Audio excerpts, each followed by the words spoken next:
Welcome back. Who knows what part this is? All I know is late at night, my wife's out of town, the boys are asleep, and we're talking fantasy football. So, who's got it better than us?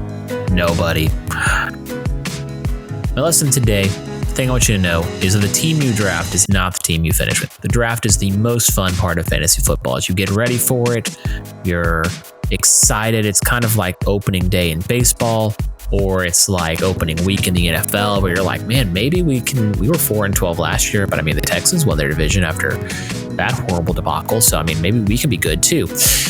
And then your draft happens, and then you start losing, and it does not go the way you want it to go. Or you do a lot of mock drafts, and you think, man, I'm going to get Jahmyr Gibbs, and I'm going to get Mark Andrews. But then someone takes Mark Andrews 3 picks before you, and you're like, there goes my whole plan. So as you draft, it's okay. Just react to the team, to the board as it comes. And remember, the team you draft will not be the team you finish with. Fantasy football is a season-long game, but it's played weekly. By the end of the year, one of the 3 best teams will either be like 7-7 or have a losing record or miss the playoffs or something like that. So it can be a little crazy.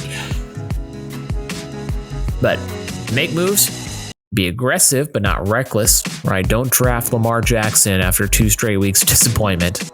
But also maybe you're 1-3 and you need to make a move and you need to win. So maybe you ship your Jahmyr Gibbs for DJ Moore and Nico Collins, for example. So here is the team I started with last year that I started with and the team I ended with. I started with Lamar Jackson, Jahmyr Gibbs at running back. Running back 2, Raheem Mostert. Wide receivers were Justin Jefferson, Amon-Ra St. Brown. Tight end was Darren Waller, huge mistake there. My flex was Keenan Allen. Awesome. So my bench included Marquise Brown, Tyler Higbee, James Cook, Antonio Gibson, Rashad Penny, Odell Beckham, and Nico Collins. What did my team finish with? Lamar Jackson, Jahmyr Gibbs. Then Kyron Williams was my running back. Justin Jefferson, Amon-Ra St. Brown. As you remember, Austin Eckler was hurt. Trey McBride of the Cardinals was my tight end. I traded for Austin Eckler, which was a horrible decision, but we'll get to that. I had the Raiders defense. I had DJ Moore. I had Isaiah Likely. I had Zamir White, George Pickens, Tom Brady. I needed that championship experience, and that team won the title. I ended up doing 4 trades, 40 waiver wire pickups. It was a lot, even for a team that was probably the best team I ever drafted. Week 3, I added Kirk Cousins and Zach Ertz. I picked Zach Ertz instead of Sam Laporta because I had too many Lions, I thought. That was silly.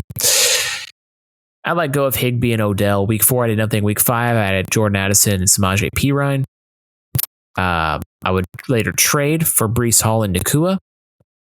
And then I would later trade those for Eckler because this is part of my strategy. The main rival I was playing against had Justin Herbert, who was on a tear. And I wanted to make sure if I played him in the playoffs, which I did, that I had the guys he was throwing to. So I wanted to make sure I had Eckler and I had Allen. So it was a very defensive move. And Hall and Nakua were going through down streaks, and I was like, oh no, right before they picked it back up. But I also traded James Cook right before the offensive coordinator change for an injured Aaron Jones. One of my strategies, I like to target running backs who get injured for 3 or 4 weeks. And so the team who needs them is looking for a replacement.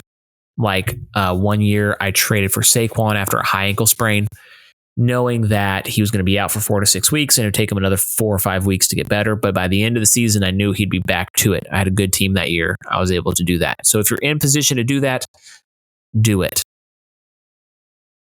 I'm on the high end of people who swap because I also like to swap out my defenses and kickers virtually weekly. Unless you got a defense that's on an absolute just tear, there's no point in just running the same defense every week. Kicker is a little different. And I'll talk about the strategy I like for kickers later on. But, once you got a kicker that's good, just keep them. But if you don't care, then you just rotate them around based on matchup and so on. That's my strategy, man. That's the lesson. The team that you draft will not be the team that you end with. But I am excited to talk about the second part of today is the AFC West. You have the Broncos, you have the Chargers, you have the Raiders, and you have the Chefs. That's an old Snickers commercial that they redid this year. I was very happy to see. So let's start talking about it. Let's start with the Broncos, the least exciting team. Broncos quarterbacks, not drafting any of them. So stop it. If one of them turns out good, it's because you're picking them up off of waiver wires or you're in a crazy league. But once again, our assumptions are 10-team league. So we're not drafting Broncos running backs. Stop it. Unless it's Zach Wilson, of course. Running backs, Javonte Williams, not super great last season. So it's hard to get excited. Now he's 2 years removed from the ACL. And so I've heard a lot, and I think the data proves it too, that you can get back from an ACL injury after 1 year, but your performance doesn't return until the second year. And so this could be the year where he starts coming back. Listen to the camp buzz. He seems to be getting the first team reps early on. He's listed as 97 overall, running back 29. It'll cost you a 10th round pick, which means you should have your quarterback, your two running backs, your tight end, your receivers, your flex. 1, 2, 3, 4, 5, 6, 7. Yes, you should have all your other skill positions filled and one other guy. So at that point, if he is your third or fourth running back, I say go for it. The talent is there. And it seems right now that he's getting the reps. Sean Payton's the coach. They always get a lot of pass catching from their running backs. You look at Alvin Kamara, case in point. Bo Nix, super accurate. I know he's eternal for a college quarterback age-wise, but he is a type of guy that can get the running back the ball, especially on a dump-off pass. I don't mind drafting him. I'm actually going to target him, I think, as well as perhaps Jaleel McLaughlin. Am I saying that wrong? Who knows? Late round flyer. With how bad Williams was, he could be interesting. He was good last year. He's not a hype train. We talked about either last time or depending on when I posted it several other times ago. But he is a guy who has good metrics. And at 165, a late round, maybe your last pick before defense is running back 49. He is a guy, for me, who could produce some value. Wide receivers, you have Courtland Sutton. It's a no for me on Courtland Sutton. Why? Because of who you can get around him. He's a nice floor guy. He got touchdowns galore last year. Like I said, Bo Nix, probably the starter, is an accurate passer. You got to throw the ball to somebody, but you can get in this range Christian Kirk, Terry McLaurin, Deontay Johnson. A little lower, you can get Christian Watson, maybe even Jalen Warren. So not someone I'm as interested in this round. There's no tight ends that I want, which is always subject to change. Like we said, the team you draft is not the team you finish with. People thought Tyler Higbee might be good last year. He was not.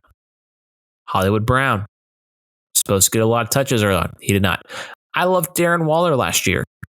Didn't work out. Got hurt again. So, maybe things change. The Chargers are a team that I'm going to follow closely just because I think they have the best uniforms in the league.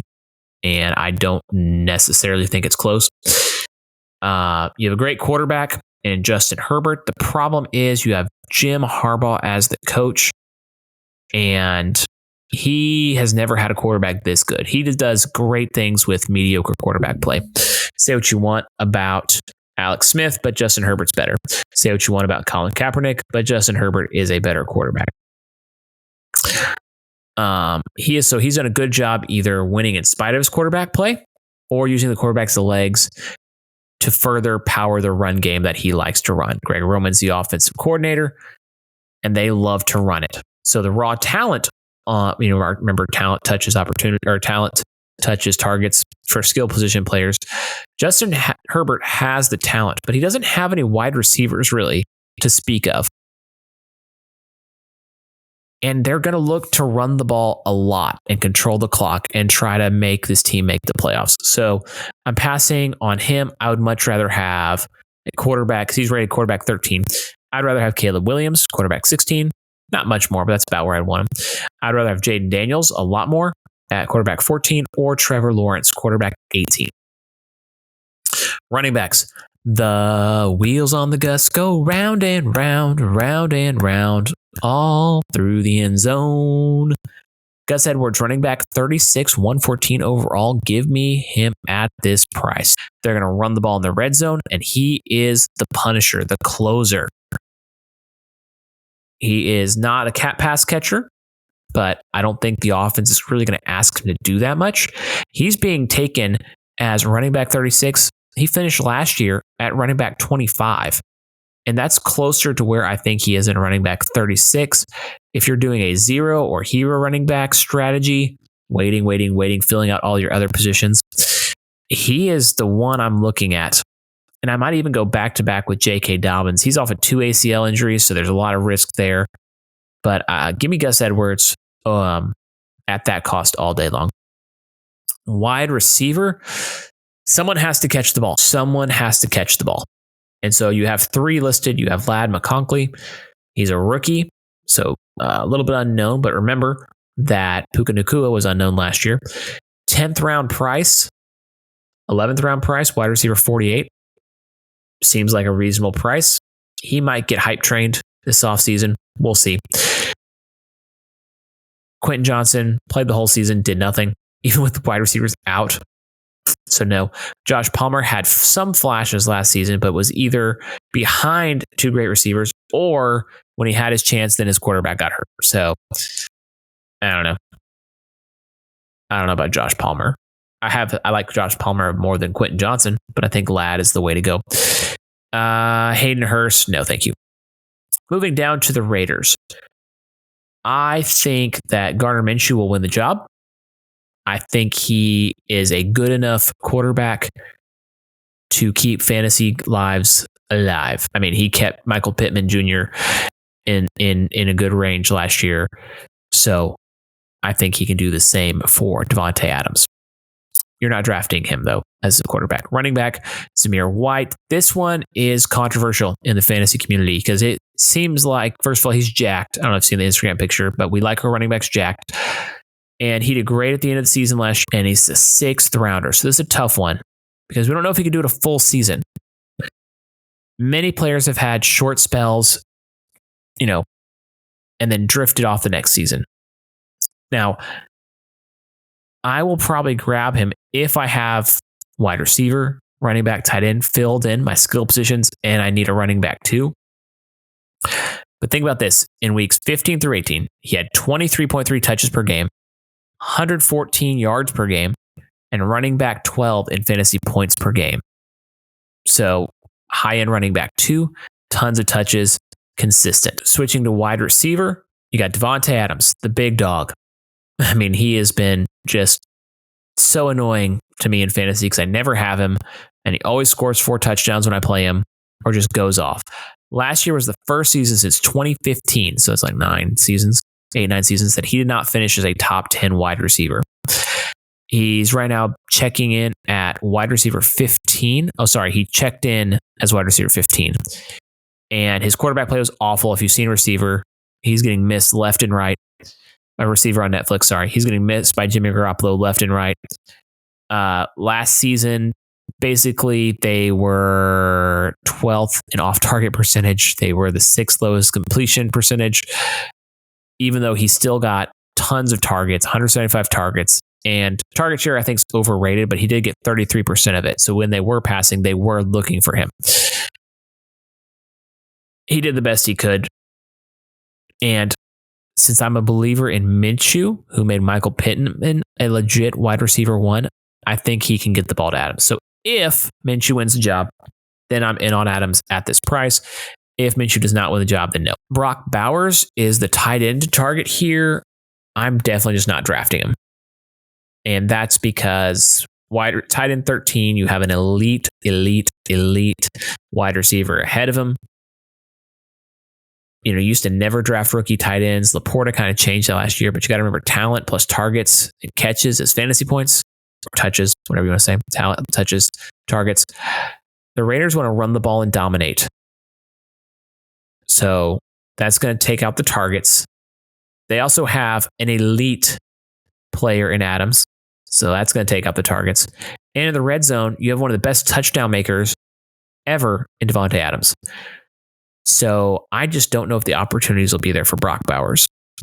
So I'm probably passing on him. There's just guys I like better. He's properly priced.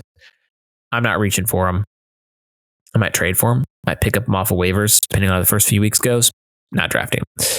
And that brings us to the two-time defending champions, the Taylor Swifties of the world, Pat Mahomes-led Kansas City Chiefs. Fantasy football is about having fun, and it's always fun to have Pat Mahomes on your team, so I'm told. I've never actually had him because I don't pay that price for quarterbacks. But if you want to draft him, do it. It's supposed to be fun. It's a game. Pat Mahomes, quarterback 4, 45th overall. He's going to go in the third round. It's just the way it is. Maybe the early fourth. The talent's there. We've seen what he can do when they throw the ball and open up, but they're not throwing the ball like they did when they had Tyreek Hill. They're a smart team. Andy Reid is the best coach in the game. Yeah, best coach in the game since Belichick's done it. They have fast guys all around. They're taking what the defensive gives. I think he finished really bad last year. And I'm not going to take him, but if you want to, that's fine. Isaiah Pacheco, running back 8, 16 overall. He finished running back 14 in points per game last year and he finished really strong. He had over 21 points in 3 of the last 4 games. He did miss 2 games late in the year, including a fantasy playoff game. He's a good pick. He will not lose you your league, right? You say, it's not a risky take. So if you draft him in the second round at pick 16, you're not going to lose your league because he is going to get touches. There's really no one else in the backfield to take it from him. They like running the ball. He runs like a toddler runs when he's stolen some cookies. He gets the high knees and going on. But yeah, I got no problem with him there. I just think there's other guys I might like better, but I don't know. It's hard to argue because who are you going to take? You going to take him or are you going to take Derrick Henry? It's a close one. Derrick Henry's a lot older. So you going to take him or Rashard White? I don't know. Pacheco's got a lot better offense and looks a lot better running the ball. So for me, good value there. Rashee Rice is a tough one because we don't know if he's going to play. He's listed as wide receiver 34. Number 58 overall. Last year, he finished wide receiver 27, but in the last 5 weeks, or weeks 12 through 17, he was wide receiver 4. So I will absolutely target him at pick 34. That seems like such a steal. If your team is good enough to survive, then wow, 58 overall. Give me some of that.